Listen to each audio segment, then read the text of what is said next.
ಮಾಜಿ ಪ್ರಧಾನಿ ಮನಮೋಹನ್ ಸಿಂಗ್ ಅವರು ನಿಧನವಾದ ಸಂಗತಿ ತಿಳಿದ ತಕ್ಷಣ ದಿಗ್ಭ್ರಮೆ ಆಯಿತು. ನಾನು ಅವರ ಜೊತೆಯಲ್ಲಿ ಭಾರತ ಸರ್ಕಾರದಲ್ಲಿ ರಸ್ತೆ, ರೈಲ್ವೆ, MSMEಯಲ್ಲಿ ಸಚಿವನಾಗಿ 10 ವರ್ಷ ಕೆಲಸ ಮಾಡಿದೆ. ಅವರ ಮಾರ್ಗದರ್ಶನದಲ್ಲಿ ಅತ್ಯುತ್ತಮವಾದ ಸೇವೆ ಮಾಡುವ ಅವಕಾಶವನ್ನು ಸಿಕ್ಕಿತು. ಈ ಜಗತ್ತಿನ ಅತಿ ಶ್ರೇಷ್ಠ ಅರ್ಥ ತಜ್ಞರಲ್ಲಿ ಒಬ್ಬರಾದಂಥವರು, ಹೊರದೇಶಗಳಿಗೆ ಮಾರ್ಗದರ್ಶನವನ್ನು ಕೊಡಿದಂಥವರು.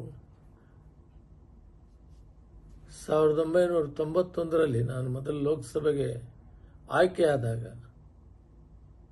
ನರಸಿಂಹರಾವ್ ಅವರು ಪ್ರಧಾನಮಂತ್ರಿ ಆದಾಗ ಅರ್ಥ ಸಚಿವರಾಗಿ ಈ ರಾಷ್ಟ್ರ ಆರ್ಥಿಕ ಪರಿಸ್ಥಿತಿ ಕಷ್ಟ ಇದ್ದಂಥ ಕಾಲದಲ್ಲಿ ಈ ರಾಷ್ಟ್ರವನ್ನು ಬಹಳಷ್ಟು ಅಭಿವೃದ್ಧಿ ಮಾಡಲಿಕ್ಕೆ, ಆರ್ಥಿಕ ಪರಿಸ್ಥಿತಿಯನ್ನು ಸರಿಪಡಿಸಲಿಕ್ಕೆ ಅತಿ ಹೆಚ್ಚು ಕೆಲಸವನ್ನು ಮಾಡಿದಂಥವರು.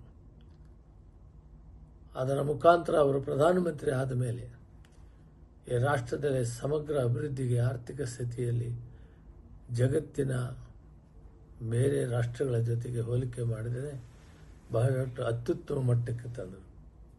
ಎಷ್ಟೋ ರಾಷ್ಟ್ರಗಳು ಒಂದು ಸಂದರ್ಭದಲ್ಲಿ ಸಕಾಲ